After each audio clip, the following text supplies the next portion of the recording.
Salut les auditrices et les auditeurs, c'est Greg et je vous retrouve avec un grand plaisir pour le début de cette 3e saison du podcast Transition. Comme pour la fin de la saison 2, eh bien, on va continuer sur le même rythme, c'est-à-dire 2 épisodes par mois. Un épisode dans lequel je reçois un ou plusieurs invités pour parler d'un sujet par rapport au sport, à l'entraînement ou à la technologie sportive. Et puis un deuxième épisode dans lequel je vous raconte les coulisses de nakan.ch. Vous en avez maintenant l'habitude, vous avez déjà entendu plusieurs de ces épisodes. Comme d'habitude, si vous aimez cet épisode, si vous aimez le podcast Transition, allez sur la plateforme que vous utilisez pour écouter le podcast, mettez un petit like à cet épisode et puis mettez des commentaires, envoyez-moi des feedbacks par rapport à ce que vous pensez des épisodes. Moi, ça m'aide à améliorer toujours un peu plus le contenu de ce podcast. Pour ce premier épisode de la saison 3, j'accueille avec grand plaisir Jonathan Medj, qui est responsable produit sport et outdoor chez Garmin France. Et puis avec lui, on va plonger un petit peu dans le monde de Garmin. Comment est-ce qu'on conçoit une montre? Qu'est-ce que c'est une journée type pour un product manager chez Garmin? Je vous laisse sans plus attendre avec ce nouvel épisode. Donc j'ai le plaisir d'accueillir Jonathan Medj de Garmin France qui va nous parler du développement de montres Garmin. Alors il m'a dit qu'il allait pas pouvoir nous dévoiler de grands secrets de chez Garmin, mais je pense qu'il y a quand même énormément de choses intéressantes qu'il va pouvoir nous dire. Les personnes qui connaissent bien le site l'avaient déjà vu dans une vidéo qu'on avait mis en ligne à la sortie des Fenix 7 et Epix 2. On avait enregistré ça à Chamonix à l'époque. On avait déjà parlé de cette gamme-là, mais bien des choses ont changé depuis chez Garmin et dans la gamme Fenix en particulier. On va parler de tout ça avec lui. Jonathan, merci d'être dans le podcast. Bonjour Grégory, merci beaucoup pour ton accueil. Et puis j'espère que je vais pouvoir t'apporter un maximum d'informations et donner à tous plus de vision sur Garmin et sur tout ce qu'on peut faire aujourd'hui sur le marché. Alors, je suis sûr que nos auditeurs, ils ont plein de questions et plein de choses qu'ils aimeraient savoir sur Garmin parce que c'est quand même une des marques de montres favorites des sportifs et des amateurs d'activités outdoor. Peut-être avant de parler directement du détail des montres, du développement, de comment ça se passe chez Garmin, est-ce que tu peux déjà nous dire qui tu es et puis ce que tu fais dans la vie, ce que tu fais chez Garmin et puis qu'est-ce que c'est une journée type de ton job chez Garmin? Alors, je vais essayer de le faire très, très rapidement. Avant de parler de ce que je fais chez Garmin, je pense qu'il faut quand même rappeler qu'est-ce que Garmin? Parce que, Garmin, la plupart des gens à qui tu t'adresses, donc du coup, vont penser qu'effectivement Garmin, c'est le monde de sport, c'est plein de produits comme ça. Mais Garmin, c'est une entreprise qui a été créée, en 1989 par Gary Burrell, pardon, et Ming Kao. Donc dans le Kansas aux États-Unis, dans le centre des États-Unis. Donc c'est une entreprise qui a 35 ans aujourd'hui. Ça s'appelle Garmin parce que Gary et Min, ça fait Gary, donc Garmin, pardon. Donc du coup, c'est pour ça que Garmin s'appelle comme ça. C'est vraiment le début des 2 prénoms des fondateurs. Et puis, ça fait 35 ans qu'on évolue sur différents grands marchés. Donc les principaux, donc ça va être l'automobile, le sport, l'outdoor, la marine et l'aviation. Donc en fait, quand on porte une montre Garmin, on porte aussi des technos qui sont issus d'autres marchés. C'est un savoir-faire maintenant qu'on a depuis 35 ans et qu'on développe sur différents marchés. C'est vrai qu'il y a plein de gens qui connaissent les montres de course à pied, mais qui savent pas qu'on fait des appareils de golf, des ordinateurs de plongée, de la communication par satellite, enfin plein de choses complètement différentes. Et donc c'est une entreprise qui a cessé d'évoluer depuis 35 ans et qui continue donc à innover en permanence. Et donc l'entreprise, donc elle se divise en 4 grandes parties. Donc tu as la partie marketing, ça comme dans toutes les entreprises, la partie sales, donc la partie vente. Et ensuite il y a le product management qui inclut aussi l'engineering à l'intérieur. Et ensuite tu as la partie production. Donc ça c'est les 5 grandes parties qui composent l'entreprise. Enfin les quatre grandes parties, si je compte l'engineering, ça fait 5. Et en fait, moi, je suis en charge du product management pour la France, pour la partie sport, outdoor et automobile. Et je gère aussi la coordination avec la Belgique et la Hollande qui font partie du même groupe en fait que nous. On a le même directeur général et donc c'est quatre pays avec le Luxembourg et on navigue tous ensemble. Et donc du coup, mon job, moi, c'est marketing and sales product manager. Alors, je précise parce que il y a beaucoup d'entreprises où le product management, c'est complètement différent. Chez nous, il y a deux types de product managers. Tu as les product managers qui sont aux US et qui, eux, vraiment travaillent sur un produit spécifique. Tu as par exemple John Osler qui est chef produit pour la partie Phoenix. C'est lui qui était à l'UTMB et qui a présenté Phoenix au moment du lancement Phoenix 8. Donc lui, il est product manager pour Phoenix 8. Et ensuite, dans les différents pays, tu as déjà au niveau européen, tu as des product managers européens, mais là qui sont vraiment orientés vente et marketing. Et ensuite, dans chaque pays, tu as aussi des product managers, mais qui sont en charge de plusieurs marchés. Par exemple, moi, j'ai à peu près 6-7 marchés en gestion et je m'occupe pas que des montres, je m'occupe aussi des ordinateurs de plongée, je m'occupe aussi du golf, enfin de plein de marchés complètement différents. Donc voilà. Et puis en France et en Hollande, alors en France on est 3 product managers pour la partie sport, outdoor et automobile, et puis il y a un product manager pour la marine. Voilà. Donc voilà un petit peu comment ça se décompose. Et donc on gère tous plusieurs catégories de produits. Et ensuite chaque pays a des forces des forces par rapport à d'autres. Par exemple, chez nous, on est très très orienté course à pied, trail running, parce que nous, en tant que product manager, on est des très très gros pratiquants. On a un marché qui est quand même assez conséquent. Mais par exemple, en Allemagne, ils ont des product managers qui sont ultra orientés cycling, comme en Angleterre d'ailleurs. Et donc du coup, c'est eux qui vont aussi donner peut-être un peu plus d'input sur la partie cycling. Mais bon, voilà un petit peu comment ça fonctionne. Et puis après, tu me demandais aussi une journée type. Alors une journée type, donc chez nous, le product manager, il est donc comme je te disais, tu as le marketing, les ventes et le product management. Et donc le product management, c'est vraiment au centre du marketing et des ventes. En fait, nous, notre job, c'est de faire le lien entre les services marketing, communication, sponsoring, digital, support, SAV, les ventes au sujet du produit. C'est-à-dire qu'on arrive avec le produit, on le lance et en fait, on est le point de contact pour l'ensemble de tous ces services qui tournent autour. Et en fait, on élabore avec eux le contenu, la distribution, le storytelling, et ensuite on diffuse ça avec eux. Et on fait aussi, une fois que tu as lancé le produit, la gestion de toutes les problématiques que tu peux avoir autour du produit, le SAV, le support, répondre à toutes les questions, tous les petits bugs que certains clients peuvent des fois avoir, les remonter, les faire évoluer, faire progresser le produit.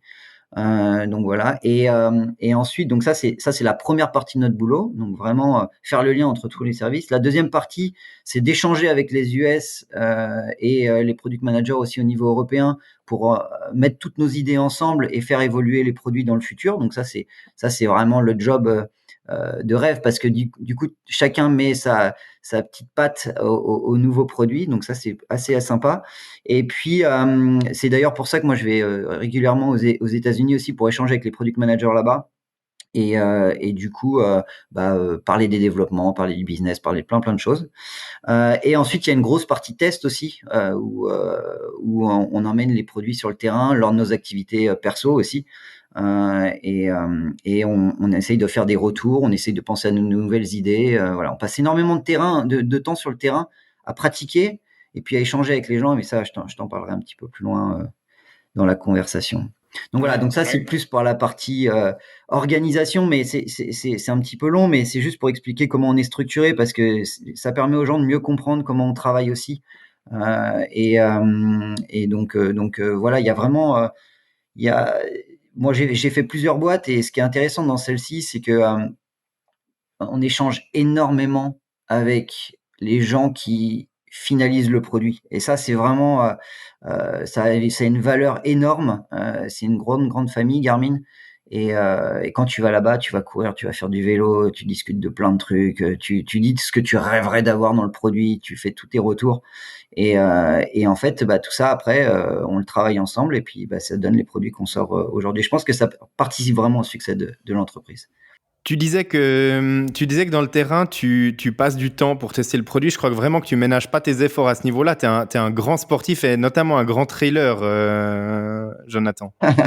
Ouais, ouais. Ah bah, en fait, alors moi perso, tu me demandes un peu mon parcours, mais moi à la base je viens du VTT, donc j'ai fait beaucoup, beaucoup de VTT. Je fais de la descente, je fais plein de trucs, jusqu'au jour où j'ai eu un gros accident et du coup après j'ai un petit peu levé le pied. Et puis surtout j'ai commencé à travailler, donc du coup il a fallu que je change de région. À l'époque j'étais à Paris et après j'ai bougé à Nice. Et à Nice, j'ai fait énormément d'enduro VTT. Donc pour ceux qui connaissent, je sais pas si voilà, c'est vraiment de l'enduro avec tout ce qui est méga avalanche, les choses comme ça, les courses vraiment enduro longue distance. Et puis ensuite, bah, j'ai fait l'erreur de mettre comme toi le pied dans le triathlon et puis alors là ça a été la machine infernale. En fait j'ai commencé le triathlon à l'ONN, Olympique Nice Natation, avec un gars qui s'appelle Yves Cordier qui est le qui est le big boss de l'Ironman Nice. Donc à l'époque je m'entraînais avec Jeanne Collonges, Romain Guillaume. Alors bien sûr j'avais pas leur niveau, mais on nageait tous aux mêmes horaires, on allait rouler tous ensemble, on courait ensemble, donc c'était vraiment cool parce que tu étais vraiment dans une émulation en permanence, quoi. C'était vraiment top. On nageait avec Yannick Agnel, Camille Muffat aussi à l'époque. Donc voilà, tu avais vraiment t'étais drivé et puis tu pouvais entendre aussi les retours de tous ces clients enfin de tous ces clients, non, tous ces consommateurs en fait de produits. Voilà, à l'époque je travaillais pas encore dans l'électronique, mais déjà j'avais une vision quand même des produits du sport et voilà. Et puis après, bah donc Ironman, Ambraman, effectivement, comme toi, j'ai fait pas mal de triathlon. Et après j'ai rencontré un mec qui s'appelle Sébastien Camus. Euh, et Sébastien Camus, c'est donc un trailer professionnel qui habite du côté de Nice aussi. Et du coup, Seb Camus, c'est lui qui m'a fait rentrer chez Garmin. Parce que à l'époque, il cherchait un product manager et il m'a dit ce job, il est pour toi. Donc il a tout fait pour que je puisse avoir ce job. Et puis par contre, ça m'a forcé à remonter à Paris. Donc ça, c'était le gros problème, c'est que je suis remonté à Paris. Et puis ce Seb Camus, il m'a aussi poussé à faire du trail. Et comme tu disais, depuis 2014 maintenant, je fais que du trail en permanence. Et puis à l'époque, quand je m'étais mis en défi de faire l'ensemble des courses de l'UTMB, et j'ai terminé ma quête en 2023 avec les 7 courses de l'UTMB. Et puis bah, maintenant, je suis focus plus sur la route et sur le marathon. Donc voilà, ça c'était juste pour parler un peu du euh, comment de mon passif sportif et du coup mais qui m'aide énormément en fait chez Garmin. Après je te le redirai, mais chez Garmin il y a une multitude de personnes qui pratiquent, c'est incroyable quoi. Non, mais justement, je pense que c'est important de connaître ton background pour se rendre compte que vraiment tu utilises à fond les produits dont tu participes au développement et je pense que ça, c'est important, effectivement. Du coup, chez Garmin en particulier, alors on va prendre l'exemple de la Fenix 8 qui est sortie il y a quelques mois maintenant.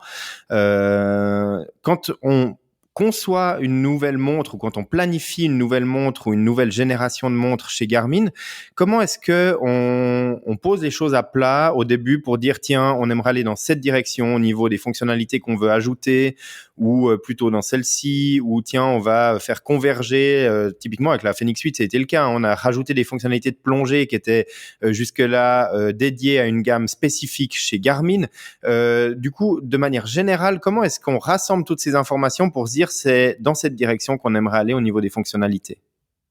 Alors ouais, en fait, donc ouais, c'est vraiment la question, c'est surtout de savoir ouais, comment on détermine notre vision, quelles sont les motivations pour le développement, des choses comme ça.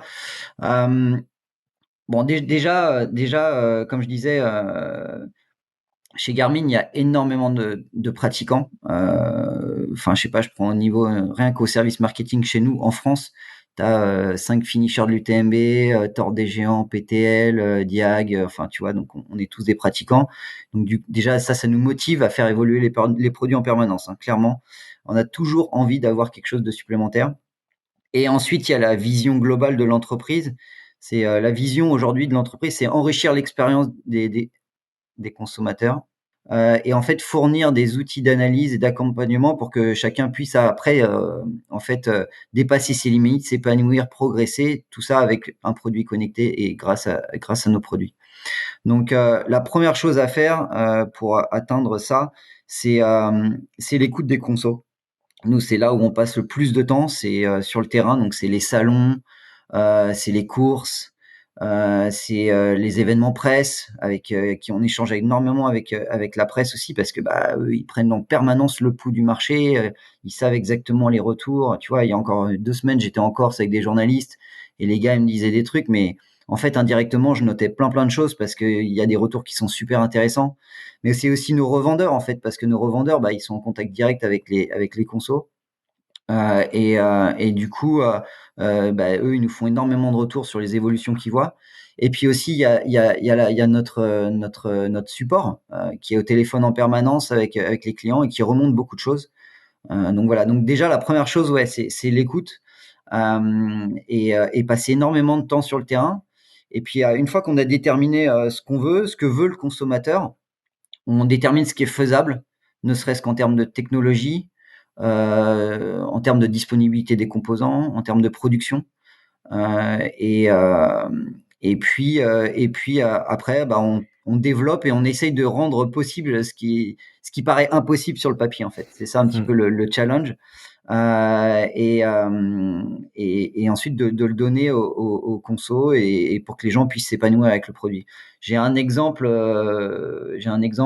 tout bête, mais je sais pas si tu vois la fonction Climb Pro par exemple. Mhm. Bah, Climb Pro, bon, maintenant, c'est dans les Edge, c'est dans les montres, voilà. À la base, Climb Pro, c'est un besoin. Bah, chez nous, on a un product manager qui s'appelle Mathieu, qui est dans mon équipe, et Mathieu, il disait, on était en train de courir en montagne, il disait, putain, ça serait quand même énorme de savoir dans combien de temps dans combien de temps on arrive au sommet parce qu'on n'en pouvait plus. Et en fait, on s'est dit, ouais, c'est vrai que ça serait cool de pouvoir avoir une notion via la carte de la montre, de savoir exactement combien il y a jusqu'au sommet ou par rapport à un parcours et d'avoir le pourcentage. Voilà. Donc ça, de pente, le temps restant, voilà. Et en fait, ça, bah, tu vois, c'est un petit truc qu'on se note. Ensuite, on va sur le marché, on échange avec les gens. Et puis on se rend compte que bah, les gens, eux aussi, potentiellement, ça pourrait être intéressant pour eux, même sans leur dire qu'on c'est quelque chose sur lequel on réfléchit. Et puis après, on en parle au product manager Europe, au niveau US. Ensuite, on explique ce qu'on veut, on fait des schémas, on essaye de monter un petit peu le process. Et puis après, bah, ça sort dans un produit et ça fonctionne. Et puis ça sort dans un autre produit. Et puis après, ça devient une fonction clé que personne d'autre n'a aujourd'hui sur le marché. Et en fait, tout ça, c'est parti d'une rando entre potes, quoi. Donc Ouais. voilà, c'est un petit peu comme ça qu'on détermine un peu les nouvelles fonctions qui vont arriver dans le produit. Et voilà, je sais pas si ça répond vraiment à ta question, mais voilà comment on essaye d'enrichir en fait l'expérience consommateur avec plein de nouvelles idées. Mhm. Et voilà, c'est comme ça qu'on arrive tout le monde dit aujourd'hui, il y a beaucoup trop de choses dans un produit Garmin. Et ça, c'est un peu le truc à chaque fois. Ouais, mais dans un produit Garmin, il y a beaucoup de choses, mais il y a beaucoup trop de choses. Mais ce qu'il faut savoir, c'est que il y a énormément de choses dans un produit Garmin, mais par contre, chaque chose qui est intégrée dans un produit Garmin, elle sert à quelqu'un aujourd'hui sur le marché. Elle sert à un utilisateur, à un type d'utilisateur. Donc peut-être que toi, tu vas pas utiliser telle fonction, mais dis-toi qu'il y a un mec dans le monde à qui ça sert et que peut-être même cette fonction, elle peut lui sauver la vie dans certaines conditions ou voilà. Donc voilà un petit peu comment nous notre vision et notre motivation en termes de développement elle fonctionne. C'est vraiment le besoin du consommateur qui est au centre de tout. Mhm. Alors moi j'ai peut-être deux questions pour affiner un petit peu toute cette Ouais. discussion-là. La première c'est est-ce que c'est plus difficile aujourd'hui d'ajouter des nouvelles fonctionnalités aux montres parce que on arrive à un niveau déjà de complexité et puis on a quand même des fonctions qui sont assez complètes sur les montres. Est-ce qu'aujourd'hui la réflexion chez Garmin quand on va lancer la réflexion sur la prochaine génération de Phoenix par exemple, est-ce que cette discussion elle est plus difficile que à l'époque où on passait de la Phoenix 3 à la Phoenix 5, etc., où on se disait il y a encore tout le champ des possibles qui est ouvert, ou est-ce que vous avez quand même énormément encore de backlog, de choses, vous vous dites ça, dès qu'on a le temps, on va implémenter, etc. Euh, Franchement, on n'a pas plus de difficultés à intégrer des nouvelles fonctions aujourd'hui que sur la Phoenix 3, clairement. Pourquoi? Parce qu'en fait, à l'époque de la Phoenix 3, bah, les composants étaient pas les mêmes et les technologies étaient pas les mêmes et on n'avait pas accès à tout ça.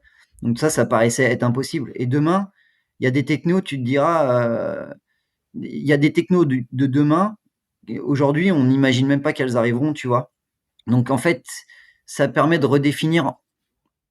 complètement ton produit en permanence et même de lui donner une orientation. Alors les gens l'ont peut-être pas vu clairement sur Phoenix 8 parce que c'est une démarche qui est interne et après si tu veux je te parlerai un petit peu du process de développement d'une nouvelle montre. Mais quand on a développé la Phoenix 8, on n'est pas parti d'une feuille blanche, mais presque, tu vois. C'est-à-dire que, OK, vers où on veut aller, quels sont, ça c'est vraiment la grande question. Et aujourd'hui, notre Phoenix 8, c'est pas une montre de trail en fait. Ce n'est plus une montre de trail. Et on est revenu un petit peu à ce qu'était la première Phoenix, donc il y a 12 ans. Et la première Phoenix, c'était une montre outdoor. Et maintenant, notre orientation, elle se fait vachement là-dessus. On emmène notre produit vers plus un produit outdoor qu'un produit trail spécifique. Mais ça n'empêche pas que tu gardes tout ce que tu as en trail dedans. Et, euh, et après, du coup, c'est vrai qu'à force d'ajouter des nouvelles fonctions, arrivent de nouveaux challenges. Comment tu fais pour que ton produit il reste simple et intuitif tout en intégrant l'ensemble de ces technologies? Et c'est pour ça que sur la Phoenix 8, on est reparti d'une base saine et le software a entièrement été retravaillé. Alors les gens peuvent dire oui, c'est le même qu'ils ont refait un petit peu. Non, non, on est parti de zéro. On a tout recommencé parce qu'en plus on a changé de plateforme. On a la même plateforme que les 965 maintenant, qui est une nouvelle plateforme avec la molette. Enfin voilà, il y a tout un process. Puis il y a aussi une nouvelle organisation en interne. À l'époque, tu avais le fitness qui travaillait d'un côté, donc le sport, et tu avais l'outdoor qui travaillait de l'autre. Maintenant, tout le monde travaille ensemble. Alors ça paraît simple comme ça, mais en fait, en termes d'engineering, et en termes d'organisation, c'est monstrueux parce que nous, à Garmin, aux US, il y a 8000 ingénieurs qui travaillent tous ensemble. Donc tu vois, ça commence à faire beaucoup de monde.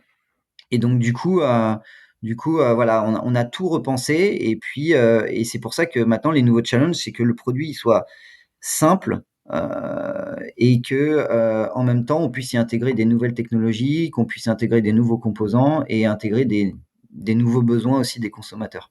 Ok. Et puis encore peut-être juste une question par rapport à ce choix et cette planification au moment où on conçoit une montre. Aujourd'hui, on n'est plus dans la même situation que à l'approche de l'année 2010 où le marché était encore hyper ouvert, c'est-à-dire qu'il y avait encore plein de sportives et de sportifs qui n'avaient pas de montre de sport et on se disait ben voilà, on sort un nouveau modèle, on va non seulement avoir certains clients qui vont passer vers ce nouveau modèle, mais aussi acquérir de nouveaux clients qui n'ont pas encore de montre de sport. Aujourd'hui, c'est fraction de personnes est beaucoup plus faible. Et donc, du coup, on doit aller chercher des consos qui soit ont déjà une montre Garmin un peu ancienne qui vont la renouveler, soit démarcher des clients d'autres marques. Et du coup, est-ce que dans la réflexion, quand on conçoit une nouvelle montre, est-ce que la concurrence, elle entre aussi en jeu? Est-ce qu'on va regarder, tiens, Apple a sorti l'Apple Watch Ultra, l'Apple Watch Ultra 2, tiens, il se passe ceci chez Suunto, chez X ou Y, et puis est-ce qu'on va aussi adapter peut-être un petit peu l'offre qu'on va proposer avec son nouveau produit par rapport à ce que fait la concurrence? Alors, effectivement, c'est sûr qu'on regarde ce que fait la concurrence, hein, bien entendu. Après, il y a différents marchés. Pour moi, il y a le marché du sport et ensuite il y a le marché du wearable qui sont deux marchés différents. Et on essaye nous, d'être de plus en plus présents sur le marché du wearable, puisque sur le marché du sport, on a quand même maintenant, enfin voilà, on est très très présent. Et effectivement, on regarde ce que font les concurrents. C'est pour ça que y a rien de secret, mais tu vois très bien que nos produits ces dernières années, on était très très spécialisés sur le sport. Quand tu regardes, je prends l'exemple de la Phoenix qui a évolué. À la base, c'était une montre outdoor, ensuite une montre vraiment dédiée sport, trail running, différentes tailles, voilà. Et au fur et à mesure des années, on a commencé à intégrer des fonctions connectées. Et de plus en plus, on va tirer vers le monde du connecté. Pourquoi? Parce que le connecté, ça permet aussi d'aller parler à d'autres personnes. Des gens qui voudraient s'identifier au sport, qui voudraient pratiquer le sport, mais qui voudraient aussi avoir une montre connectée. Et la Phoenix 8, elle va de plus en plus vers ça. Le vrai challenge dans tout ça, c'est que il faut que tu arrives à parler à des gens qui pratiquent un tout petit peu le sport et qui veulent un produit très simple d'utilisation, mais qui veulent quand même avoir une Phoenix parce que bah, c'est le produit de référence et ils veulent se faire plaisir. Voilà. Donc, et ils veulent un produit qui est connecté, simple d'utilisation pour faire leur sport une ou deux fois par semaine. Et puis sur le même produit, tu as des gens qui sont ultra addicts de sport et qui veulent toutes les dernières fonctions, tous les trucs d'analyse les plus poussés qui existent aujourd'hui au monde, tout ça dans un produit simple et connecté aussi, tu vois. Donc c'est compliqué de faire énormément de choses et que ça soit super simple et que ça arrive à parler à tout le monde. Ça, c'est un vrai challenge et c'est là-dessus où on passe le plus de temps. Vraiment, c'est essayer de réfléchir à comment orienter le produit, et comment construire les différents menus, enfin voilà. Et, euh, et effectivement, on regarde énormément ce que fait la concurrence, on regarde ce que fait Apple, on regarde ce que fait Coros, Sunto. Et c'est bien d'avoir de la concurrence. Moi, à chaque fois, je vais sur les salons, j'échange avec les autres marques. Parce que sans concurrence, si tu veux, nous au niveau engineering, c'est difficile de les motiver vers quelque chose ou de leur donner des orientations parce que y a personne qui nous pousse derrière. Donc quand un marché est acquis, généralement tu fais beaucoup moins d'innovation. Donc ce qu'il y a de bien sur le marché du running et de la course en général et du multisport, c'est que justement on a de la concurrence et que du coup ça nous pousse à nous dépasser et à réfléchir à plein de nouvelles fonctions. Et plein de nouvelles innovations. Ouais. C'est clair. Alors ma question, elle était un peu orientée, hein, c'est clair, parce qu'on le voit, et moi ce que je constate aussi, c'est que on a de la mesure ECG qui arrive sur les montres Garmin, on a beaucoup plus de mesures aussi axées plus santé, et on sent que ça va plus un petit peu dans le domaine de prédilection de celui qui était le domaine de l'Apple Watch, avec plein de ces mesures-là, et voilà, on sent que Garmin a envie aussi d'aller dans cette direction, sans pour autant délaisser le côté sportif, hein. On a quand même des nouveautés sportives intéressantes qui arrivent sur chaque modèle de Garmin. Donc, tu nous as proposé avant de parler un petit peu plus du développement d'une montre. Une fois que toutes ces idées-là, elles ont été mises en place, comment est-ce qu'on fait pour aller concrètement vers l'aboutissement au niveau modèle, du nouveau modèle? Est-ce qu'il y a beaucoup d'itérations, de prototypes, etc. Ou est-ce qu'on sait assez rapidement où on veut aller au niveau design, matériel et logiciel? Et puis, peut-être une question qui est intéressante aussi, c'est est-ce que on développe les composants de la montre en fonction des fonctions qu'on veut mettre dedans, ou alors est-ce qu'on choisit les fonctions en fonction des caractéristiques physiques de la montre? Je ne sais pas si tu vois ma question, mais est-ce qu'on sait avant les composants électroniques dont on dispose, puis ensuite on adapte ce qu'on va mettre dedans, ou est-ce qu'on pousse l'ingénierie à développer certaines choses pour que ça fasse rentrer les fonctions qu'on aimerait implémenter?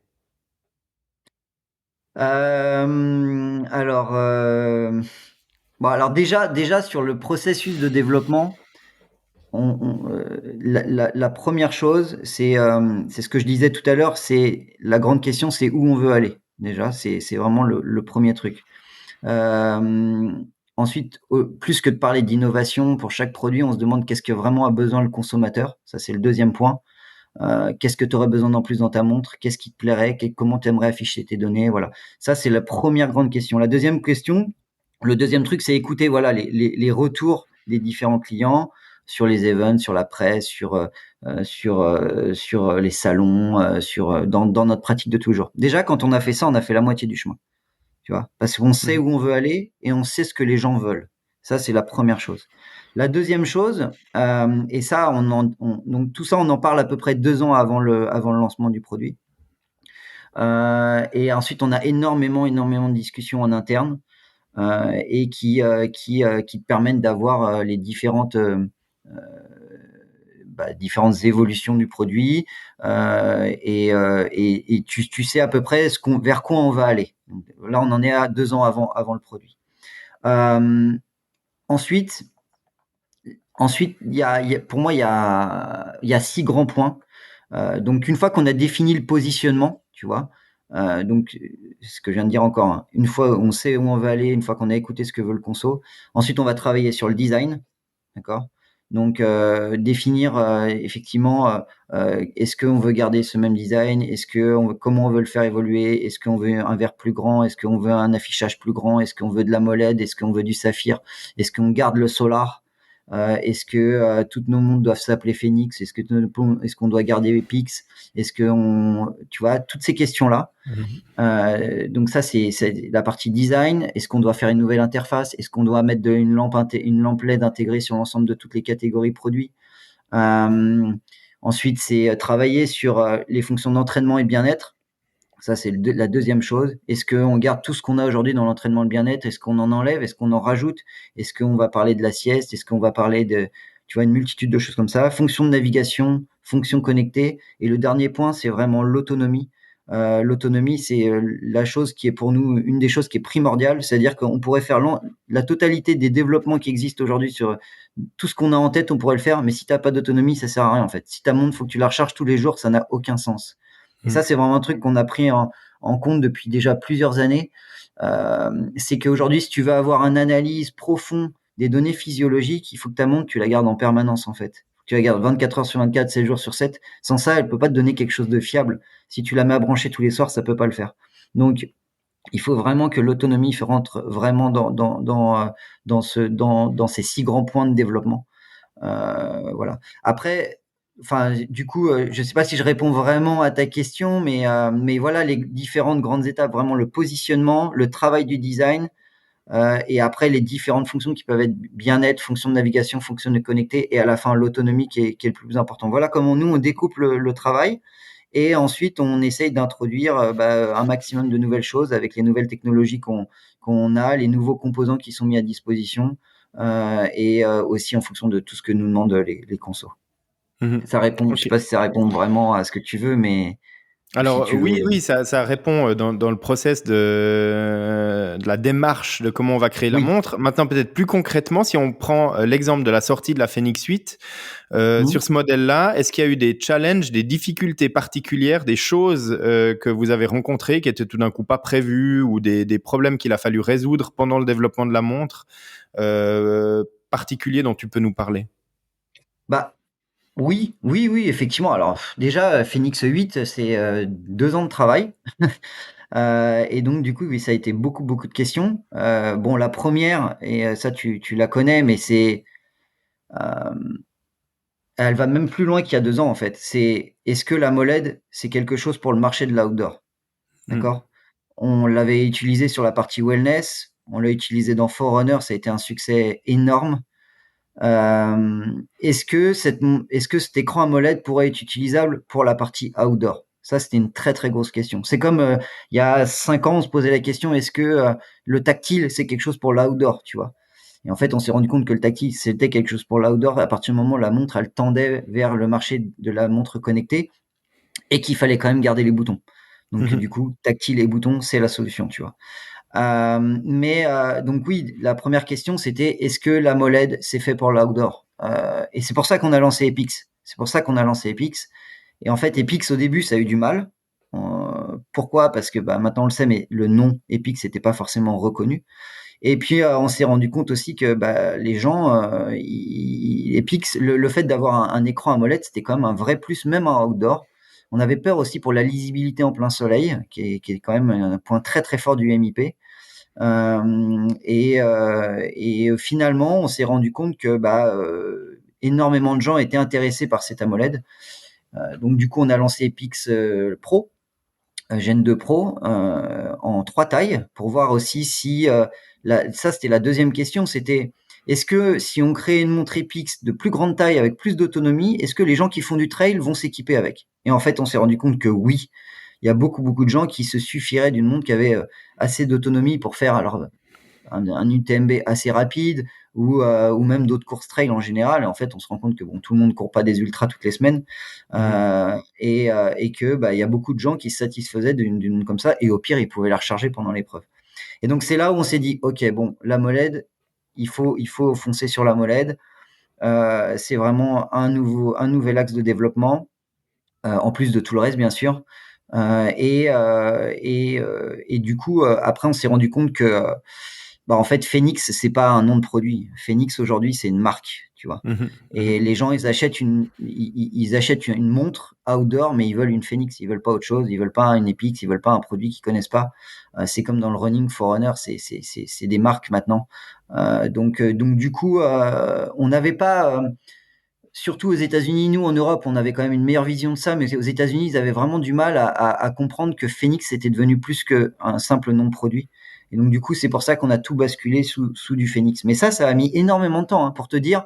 Moi, j'ai reçu mes premiers prototypes, et mes premiers prototypes s'appelaient pas du nom de Phoenix, quoi. C'était des Epix ou des Enduro, ou voilà. Mais du coup, il y avait pas encore Phoenix 8 avec AMOLED ou Solar ou des choses comme ça. Ok. Donc voilà, donc ça a été le premier gros challenge de Phoenix.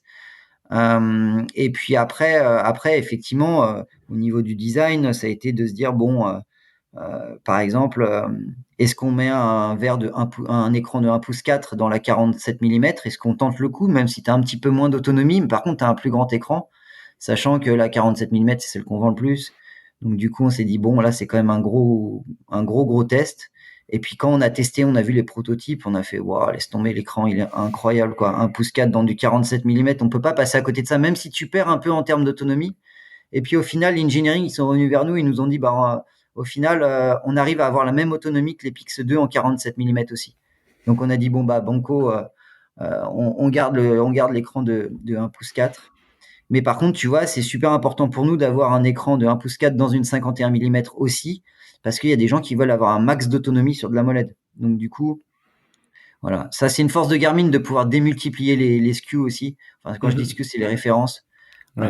Ça fait depuis Phoenix 5 qu'on a 3 différentes tailles de modèles. Voilà, donc ça c'est un point fort. Et puis si tu veux une dernière anecdote et peut-être une question qui se pose aussi sur le marché, mais c'est pourquoi il n'y a pas de Phoenix 43 mm en solar par exemple, tu vois. Et ça a été ça a été quelque chose où on a beaucoup travaillé aussi. Euh, En fait, donc, je résume, hein, mais on avait la molette qu'on voulait pousser à fond. Ensuite, on savait aussi qu'il y avait des clients qui voulaient encore avoir du solar. Il y a beaucoup de gens qui le MIP, ça leur va très bien et eux, ce qu'ils veulent, c'est un maximum d'autonomie. Donc, du coup, on a gardé le MIP solar. Solar, hein, juste pour info, mais le solar, c'est une technologie française. Mhm. C'est une entreprise française que Garmin a racheté il y a quelques années maintenant, qui est basée à Aix-en-Provence et donc qui ont été entièrement intégrés à Garmin. Donc, on a nos bureaux Garmin à Aix-en-Provence qui développent vraiment la technologie solar pour la marque au global. Et donc, du coup, il fallait absolument qu'on garde du solar et de la molette. C'est pour ça qu'il y a 2 gammes qui sont proposées aujourd'hui. Et donc, pourquoi il n'y a pas de solar dans du 43 mm? Bah, tout simplement parce qu'en intégrant la LED, le haut-parleur et la nouvelle technologie solar, en fait, la montre, elle était trop épaisse. Trop épaisse, elle était trop haute. Et du coup on s'est dit, bon, et en plus, l'autonomie, bon, elle aurait été bonne, mais pas suffisante. Et du coup, bon, bah, on s'est dit, bah, peut-être que les femmes, elles se tourneront plus vers de la Phoenix 7. Et puis sinon de la 47 mm. Et puis on verra pour Phoenix plus tard, les autres générations, si on sera capable de minimiser. Mais aujourd'hui, technologiquement, on n'était pas capable de réduire en fait cette taille de produit. C'est pour ça qu'il n'y a pas eu de 43 mm en solar. Voilà. Ok. Je t'ai donné quelques petites anecdotes quand même. Oui, oui, non, mais c'est intéressant. Et donc, du coup, on comprend aussi pourquoi il y a des choix tels que celui-là qui ont été faits. Euh, Maintenant, bah, on a parlé avant des évolutions qu'on apporte dans les montres. Donc maintenant, la Phoenix 8, elle est sortie. Je pense que toi et les autres product managers de chez Garmin, vous avez aussi la tête aux prochaines générations de montres qui sont en préparation et qui vont sortir. Du coup, est-ce qu'on a une vision sur des grosses améliorations pour les prochaines années? Je ne parle pas forcément que des modèles Phoenix ou même pas que des modèles de Garmin, mais est-ce que l'intelligence artificielle va venir jouer un rôle dans l'entraînement et dans les algorithmes qu'on trouve dans les montres?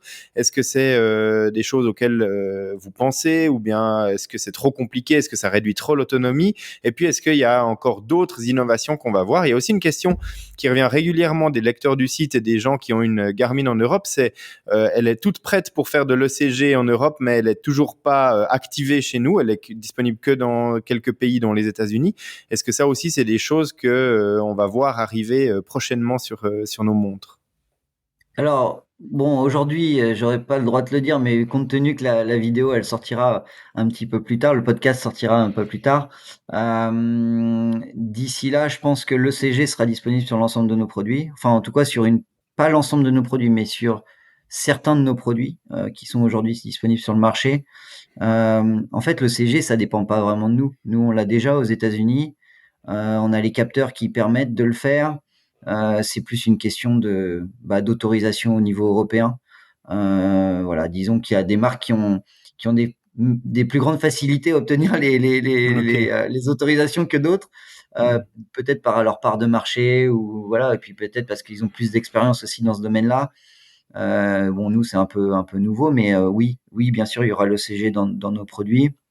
Et c'est quelque chose qui sera après une fonction assez classique de nos produits. Et puis sur la partie intelligence artificielle, en fait, comme toute boîte de techno, on analyse. En revanche, on doit travailler dessus, mais on veut le faire correctement, tu vois.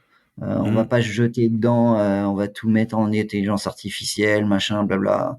Il y a encore beaucoup de questions autour de l'intelligence artificielle, même si on sait que bien sûr ça fera partie des évolutions à venir.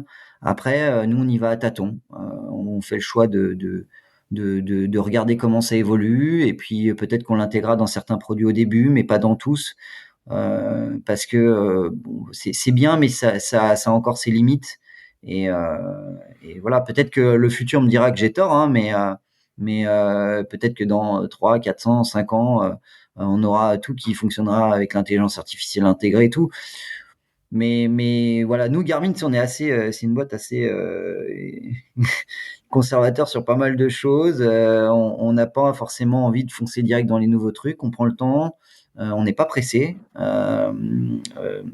Il y a d'autres marques aussi qui lancent. Voilà, on choisit nos batailles. Et pour l'instant, bon, l'intelligence artificielle, c'est un axe qu'on travaille, mais c'est pas un axe dans lequel on va se jeter à corps et âme. Voilà, on prend vraiment le temps de voir comment ça évolue et comment ça va changer dans un futur proche. Ouais.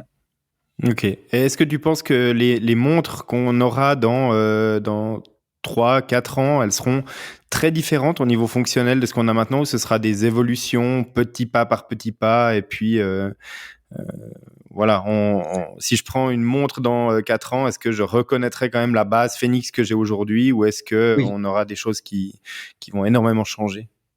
Oui, alors oui, bien sûr. Je pense que si ça change, ça va changer tout doucement. Il y aura pas d'évolution majeure d'un coup. Et je te le dis, hein, dans 2 ans, t'inquiète pas, tu reconnaîtras encore ta Phoenix. Le design aura changé. Tu auras toujours ce que tu as aujourd'hui dans ta Phoenix, sauf qu'on aura apporté des nouvelles choses, et on aura apporté une orientation outdoor qui est sur la Phoenix, quoi. C'est vraiment notre orientation maintenant. L'objectif, c'est d'avoir le produit parfait pour l'outdoor. Et donc voilà, donc c'est comme ça qu'on oriente les futurs lancements, Mhm. et c'est comme ça qu'on oriente les prochaines innovations. Et effectivement, j'imagine qu'il y aura un petit peu d'intelligence artificielle qui va rentrer dans nos différentes, sûrement peut-être même par la voie des applications dans un premier temps. Mais oui, ça finira par arriver tout doucement. Mais tu pourras reconnaître, et ça va évoluer petit pas par petit pas. Tout simplement parce que il y a quelque chose qu'on a tendance à pas prendre en compte, mais le marché, il est à plusieurs vitesses. C'est-à-dire qu'aujourd'hui, nous, on intègre des nouvelles fonctions dans les Phoenix, mais tu as des gens, ils découvrent encore les fonctions des Phoenix 6, quoi.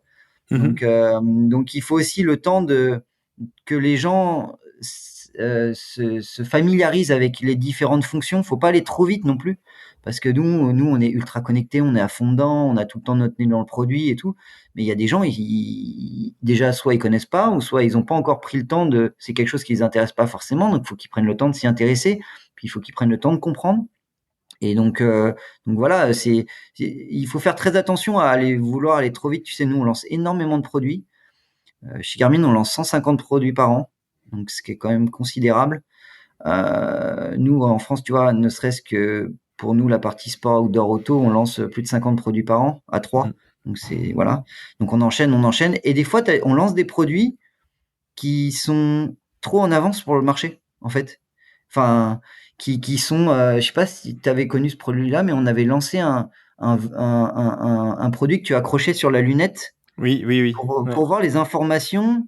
Au lieu de regarder sur ton compteur, tu regardes les informations de ton compteur directement dans ce petit produit qui était fixé sur Le ta lunette, Varia quoi. Vision qui était sorti, Varia voilà, Vision, voilà. exactement. Et en fait, ce produit-là, c'était incroyable, quoi. En termes de Mhm. techno, t'imagines, c'était un délire. Maintenant, c'est intégré directement dans les lunettes et tout, mais au final, c'est un produit qui était c'est un produit qui était trop en avance. Au final, c'était un produit qui était trop en avance sur son marché. Mhm. Et les gens, ils n'ont pas compris et ça n'a pas marché. Donc du coup, ça sert à rien non plus de lancer 1 milliard de nouvelles choses qui sont pas comprises par les utilisateurs et qui sont pas en fait le reflet de. On en revient à la première chose que je t'ai dit au tout début, c'est vraiment de ce qu'ils ont besoin et de ce qu'ils ont envie d'avoir dans la montre. Et donc il faut pas essayer de vouloir dépasser ça. Il faut prendre son temps. Et donc voilà, je pense que ça ça résume plutôt bien la philosophie de Garmin aujourd'hui, quoi. Mhm. Un des retours que j'ai régulièrement des utilisateurs de Garmin, c'est que c'est des produits extrêmement complets, où on trouve une pléthore de fonctionnalités à l'intérieur. Et c'est pareil pour Garmin Connect Mobile, l'application qui va avec pour analyser ces données, mais que des fois, c'est un petit peu compliqué de retrouver les données ou de les recouper ou voilà, il faut vraiment avoir une bonne expérience de l'application déjà pour savoir où sont les choses et comment les retrouver. Et si on veut générer un rapport avec le nombre de mètres de dénivelé positif qu'on a fait sur un mois donné, il faut parfois chercher 5-10 minutes avant de trouver où est-ce qu'on va. Est-ce que à force d'ajouter des fonctionnalités, il n'y a pas aussi derrière un travail de simplification et puis d'intégration de toutes ces données dans l'application qui, au bout d'un moment, doit être fait? Qu'est-ce que c'est ton expérience et ton retour par rapport à ça? Alors, effectivement, c'est un très très bon point. Bon, pour être honnête, nous, Garmin, on fabrique des devices, quoi. On fabrique des produits. C'est vraiment notre savoir-faire principal. On fait du soft dans nos produits. Sur la partie applicative, c'est un petit peu moins notre métier. Et c'est quelque chose qu'on essaye de développer en permanence. On le traite aujourd'hui comme un produit, vraiment, l'application. Mais ça prend un petit peu plus de temps et puis on fait face à des challenges qui sont que tu peux pas forcément retrouver chez d'autres marques. Euh, Comme je le disais tout à l'heure, aujourd'hui, nous, on parle à des gens qui vont acheter leur première montre connectée pour faire du sport, qui vont même peut-être même la mettre que pour faire du sport. Et ces gens-là, ils veulent une appli ultra simple avec des données très basiques, combien j'ai fait de kilomètres, combien était mon cœur, combien j'ai fait de pas, et puis combien j'ai brûlé de calories, quoi, tu vois, très simple. Mhm. Et de l'autre côté, on a des gens qui sont ultra spécialisés et qui veulent avoir combien j'ai fait de kilomètres cette semaine, combien j'ai fait d'entraînement, quel est mes running dynamics, qui veulent savoir dans quelle période de leur statut d'entraînement ils sont, quel est mon statut d'entraînement, quelle est ma variabilité cardiaque, et tout, qui veulent un maximum de données, qui veulent avoir des rapports, des bilans, tout ce que tu veux. Et le problème, c'est qu'avoir tout ça dans une seule et même appli, sans perdre les gens, des fois c'est un petit peu compliqué. C'est pour ça qu'on a refait une nouvelle appli il y a 1 an de mémoire, euh, où, euh, où tu pouvais, au début où tu utilises l'application, choisir en fait ton orientation, ce qui te permettait d'afficher plus ou moins d'informations et de retrouver de retrouver plus facilement les informations dont tu avais vraiment besoin. Euh, on essaye de développer pas mal de choses, mais c'est super dur. Oui. C'est vraiment super dur de faire une appli qui répond aux besoins de tout le monde. Et voilà. Et donc oui, je sais que des fois, Garmin Connect, c'est un peu compliqué. Les gens qui sont ultra spécialisés, et je peux te dire que j'ai un paquet de potes qui me font des retours dans tous les sens en me disant oui, mais je comprends pas qu'on n'ait pas encore ça, pas encore ça. Je dis oui, mais on y travaille, ça prend du temps et c'est pas si simple parce que quand tu rajoutes une nouvelle fonction, tu prends le risque de perdre des milliers d'utilisateurs de l'autre côté qui se disent bah, attends, mais je comprends pas. Avant mon truc c'était là, maintenant c'est plus là. Ils ont mis un autre truc à la place. Et ouais, c'est un gros travail de fond. Et oui, effectivement, aujourd'hui, je pense que l'appli, pour être honnête, hein, c'est peut-être l'endroit où on est peut-être le moins fort et c'est là où on a le plus de progrès à faire. Mais c'est quelque chose sur lequel on travaille beaucoup et c'est vraiment un des objectifs principaux aujourd'hui de la boîte, c'est de faire évoluer tout ce qui est applicatif parce qu'aujourd'hui, tout le monde connaît Garmin Connect, mais des applis Garmin, tu vas voir sur le Apple Store ou Android Store, là, tu regardes le nombre d'applis qu'on a, c'est des milliers d'applis, quoi, hein. Enfin, peut-être pas des milliers, mais un bon nombre de dizaines. Et donc, du coup, il faut aussi faire évoluer tout en même temps parce que toutes les applis sont connectées les unes aux autres. Donc c'est vrai que sur le papier, on aimerait avoir quelque chose de beaucoup plus simple. Mais dans la pratique, c'est quand même très compliqué à mettre en place. Mais ça reste un de nos objectifs principaux. Ok. Ouais, c'est intéressant d'avoir ton retour là-dessus. Et voilà, moi, c'est des choses que j'entends quand je discute avec les gens qui viennent lire le site. Donc, du coup, voilà, c'est intéressant d'avoir ton retour aussi. Ah, moi aussi, je l'entends. Voilà. T'inquiète. Je l'entends à chaque fois que je vais courir, à chaque fois que je vais faire du vélo avec des potes ou qu'à chaque fois que je vais sur un événement presse, un salon, et que je vais chez mes revendeurs, ouais, c'est tout le temps. Ouais, l'appli c'est top, le produit, mais il n'y a pas que l'appli, hein. Après, il y a aussi des retours sur les produits, il y a et c'est ça qui nous permet de progresser, clairement. Mhm. Aujourd'hui, le fait qu'il y ait des applications qui soient quand même top sur le marché, même des applications tiers qui sont compatibles avec Garmin Connect, ça nous pousse aussi, ça nous tire vers le haut. Tu vois, par exemple, tout le monde dit oui, la guerre entre Strava et Garmin Connect, mais pas du tout. Il n'y a pas du tout de guerre. C'est même plutôt nos partenaires Strava et Mhm. on échange énormément ensemble. Euh, et euh, dès qu'ils font des évolutions, on essaie de voir comment nous, on peut les aider sur leurs évolutions, comment nous, on peut intégrer des choses qui pourraient être compatibles avec leur système, et comment nous, on peut aussi faire évoluer notre application dans le même sens. Il n'y a pas du tout de guerre d'appli. Notre objectif, c'est pas d'être l'appli Strava numéro 2 ou même devant Strava, tu vois. C'est pas du tout l'objectif. Mais Mhm. c'est plutôt d'essayer de fournir quelque chose de simple et performant pour les utilisateurs. Ok. Alors, juste avant de conclure cet épisode, parce qu'on arrive gentiment au bout, tu parlais d'interopérabilité avec des applications. Je voulais revenir vers toi avec peut-être deux fonctionnalités qui, aujourd'hui, je me pose la question. Parce que j'ai eu un cas, je suis allé rouler il n'y a pas très très longtemps avec un ami qui, en l'occurrence, a un compteur de Wahoo. Et moi, j'avais mon Edge. Et puis, je me suis dit, quand j'allais rouler, je me suis dit, oh, bah, tiens, peut-être qu'il aura un compteur de Garmin, puis je pourrais tester le groupe Ride et puis les nouvelles notifications sur les signalements de danger du Edge 1050. Et puis bah, il avait un compteur Wahoo et du coup je me suis dit ah ben mince on pourra pas tester ça. Et je me suis dit mais finalement est-ce que ce serait pas une bonne opportunité d'avoir un espèce de standard pour le cyclisme avec ce genre d'informations parce que dans un peloton de 5 ou 8 potes qui vont rouler à vélo, il n'y a pas forcément 5 ou 8 personnes qui ont le Garmin compatible avec ça. Il y en a peut-être un qui a un Wahoo, puis un autre qui a un Hammerhead, et tous les autres, ils ont un Garmin. Et puis, on se dit, bah, ce serait sympa quand même de pouvoir faire un groupe ride tous ensemble, ou bien alors quand je mets un danger sur la route, ben, que s'il y a un compteur compatible, on puisse avoir la notification aussi sur une autre marque. Est-ce que c'est des choses pour lesquelles Garmin sont ouverts ou est-ce que c'est plutôt dire, bon, bah, si vous voulez ces fonctionnalités, prenez un Edge ou un produit Garmin compatible, quoi. Bah, aujourd'hui effectivement, pour utiliser ces nouvelles fonctions, donc je précise quand même que ces nouvelles fonctions, elles sont sorties sur le dernier Edge, qui est Mhm. sorti il y a quelques mois seulement maintenant, donc le Edge Ouais. 1050. C'est vraiment tout nouveau. Puis c'est clairement pour l'instant un test, on regarde si ça fonctionne, si les gens ils aiment. Tu sais, tu peux pas non plus lancer tout, et dire à tout le monde: «Venez, venez, venez» et puis, bon, il faut prendre le temps de voir si les gens aiment, cette fonction. Est-ce qu'ils l'utilisent? Est-ce que c'est intéressant pour eux? Mhm. C'était une demande à la base, hein, c'est des retours du marché aussi, hein, c'est des besoins. On a entendu que voilà, les gens, ils aimeraient avoir des informations d'autres personnes de la communauté qui pourraient leur dire l'état des routes, des dangers, enfin voilà, plein de choses. Donc là, on est en période de test. Bien sûr que à long terme, si on voit que ça cartonne, je pense que même ça viendra aussi des autres marques, tu vois, qui nous demanderont bon bah comment on peut essayer de créer quelque chose qui permettrait que nous aussi on puisse avoir ces données-là. Ça peut très bien se faire.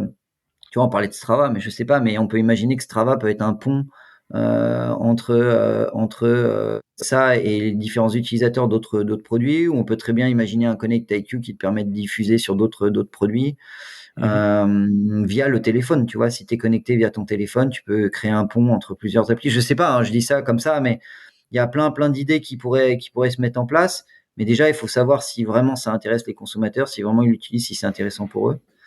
Et voilà. Mais tu sais, on l'a déjà fait par le passé, hein. Je prends l'exemple du Varia, donc qui est un radar qui permet de donner la distance des cyclistes derrière, enfin des cyclistes, des véhicules Oui, qui arrivent des derrière le voitures cycliste. qui arrivent derrière, ouais.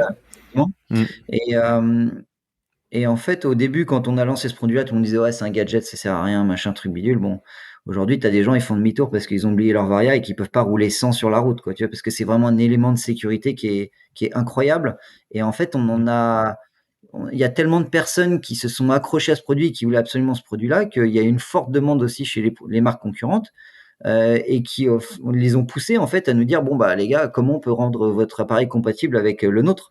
Et c'est pour ça qu'aujourd'hui sur d'autres marques de compteurs, tu as la possibilité d'avoir ton variable. Donc bien sûr, les nouvelles techno, un jour il faudra réfléchir à comment on peut créer des ponts entre les marques pour que les technos soient compatibles. Et puis le fait d'avoir une communauté qui échange ensemble, il y a un intérêt pour tout le monde, pour le consommateur et puis nous aussi comme marque, parce que ça permet bah, d'avoir une fonction supplémentaire et de dire qu'effectivement dans le peloton, tu n'es pas connecté uniquement avec tes potes qui ont un Garmin, mais aussi avec ceux qui ont d'autres compteurs, d'autres marques, quoi. Donc c'est un vrai plus. Ok. Ouais, donc Garmin pas fermé, et ce serait intéressant de voir à l'avenir comment ça se goupille. Dans le même On n'est aspect, pas fermé, là.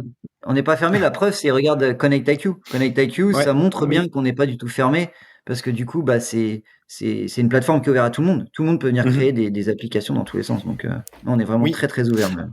Alors après, point de vue personnel, et je sais que c'est une demande que je suis pas seul à avoir. Par exemple, typiquement, je cours avec le capteur Stride pour la puissance, mais sur les montres Garmin, je peux pas avoir mes entraînements basés sur la puissance en natif avec mon Stride, parce que je dois passer par leur application Connect IQ. Et donc du coup, si je fais un entraînement fractionné avec mes zones de puissance dans Garmin Connect, que je le pousse sur ma Garmin, il va utiliser la puissance native de la montre, mais pas le capteur Stride pour les données de puissance. Et ça, je sais que ça ennuie quand même pas mal de monde. Donc il y a quand même quelques limitations. Et voilà. Oui, alors après, bon, moi, je suis pas dans toutes les discussions avec toutes les marques, mais oui, je sais qu'il y a des choses, il y a des échanges, et on essaye de simplifier. Mais après, c'est vrai que nous, on a aussi nos trucs à défendre. Aujourd'hui, on a la puissance qui se fait, nous, pas uniquement via la montre, mais aussi via la ceinture. Mhm. Et nos ceintures, elles sont plus que des capteurs de fréquence cardiaque, elles sont aussi des capteurs de puissance. Donc après, voilà, on essaie de trouver de trouver le juste équilibre entre bah, mettre en avant aussi nos produits et puis aussi la compatibilité avec d'autres marques. J'imagine qu'il y a des discussions avec Stride. Ça, avec Stride, je suis pas trop au courant, mais oui, j'imagine qu'il y a des Ok. Non, discussions c'était comme ça. juste pour illustrer le fait Ouais, ouais. qu'avec Mmh. Connect Bien IQ, sûr. on va pas forcément tout pouvoir avoir, mais effectivement, c'est un bon axe de développement pour la suite. Écoute, je te remercie d'avoir participé à cet épisode. On arrive un petit peu au bout de la discussion qu'on avait planifiée. Est-ce qu'il y a des choses que toi tu voudrais encore ajouter ou d'autres choses qui te viennent à l'esprit après cette discussion? Non, bah, tu sais, alors moi, je pourrais t'en parler des heures et des heures et des heures, hein. Parce que, bah, je suis passionné et que, c'est une super marque et on fait plein de nouvelles choses. En permanence, on traite une multitude de marchés, et donc du coup, bah, enfin non, j'ai pas forcément de choses à rajouter. Juste de dire que, voilà, les gens ont tendance à croire que Garmin, c'est vraiment, une grosse entreprise, voilà, et en fait, c'est ce qu'il faut retenir, c'est que c'est vraiment, une boîte de passionnés. On essaie de développer aujourd'hui les meilleurs produits, et on est vraiment à l'écoute du marché et de ce qu'ont besoin les consos. Et il faut voilà, quand tu t'équipes d'une Garmin, faut le voir comme ça, que, bah, tu rentres dans une sorte de grande famille, donc si je ouais, ça serait vraiment mon dernier mot, c'est voilà, c'est quand tu achètes une Garmin, c'est voilà, tu rentres dans la famille Garmin et tu rentres dans la participation à aussi le développement de ces nouveaux produits. Moi, j'échange énormément avec des consos par mail qui envoient des retours, des super bonnes idées, et qui permettent de faire évoluer les produits aujourd'hui. Donc voilà, je pense qu'elle appartient aussi un peu à tout le monde, la marque et les produits, et c'est aussi vous qui faites évoluer les produits en permanence, quoi. Donc voilà, je sais pas si ça peut conclure un petit peu la discussion. Ah, je pense que c'est très bien. En tout cas, merci beaucoup d'avoir échangé ici dans le podcast, d'avoir participé à cet épisode. Et bah écoute, on se réjouit de découvrir toutes les nouveautés que Garmin va nous proposer pour l'année 2025, de découvrir tout le travail que vous faites depuis des années pour nous sortir ces prochains modèles. Et merci encore de ta participation. Eh ben, merci à toi de m'avoir invité. Et puis oui, vous inquiétez pas pour les nouveautés, il y aura plein de nouvelles incroyables choses qui vont arriver dans les prochaines années, comme d'habitude. Merci beaucoup, Jonathan, pour ton temps, et puis à très bientôt. À très bientôt, ciao. Merci d'avoir écouté cet épisode jusqu'au bout. Je vous donne rendez-vous très très bientôt pour un nouvel épisode du podcast Transition. On se retrouve dans 2 semaines pour un épisode sur les coulisses de nakan.ch. À très bientôt.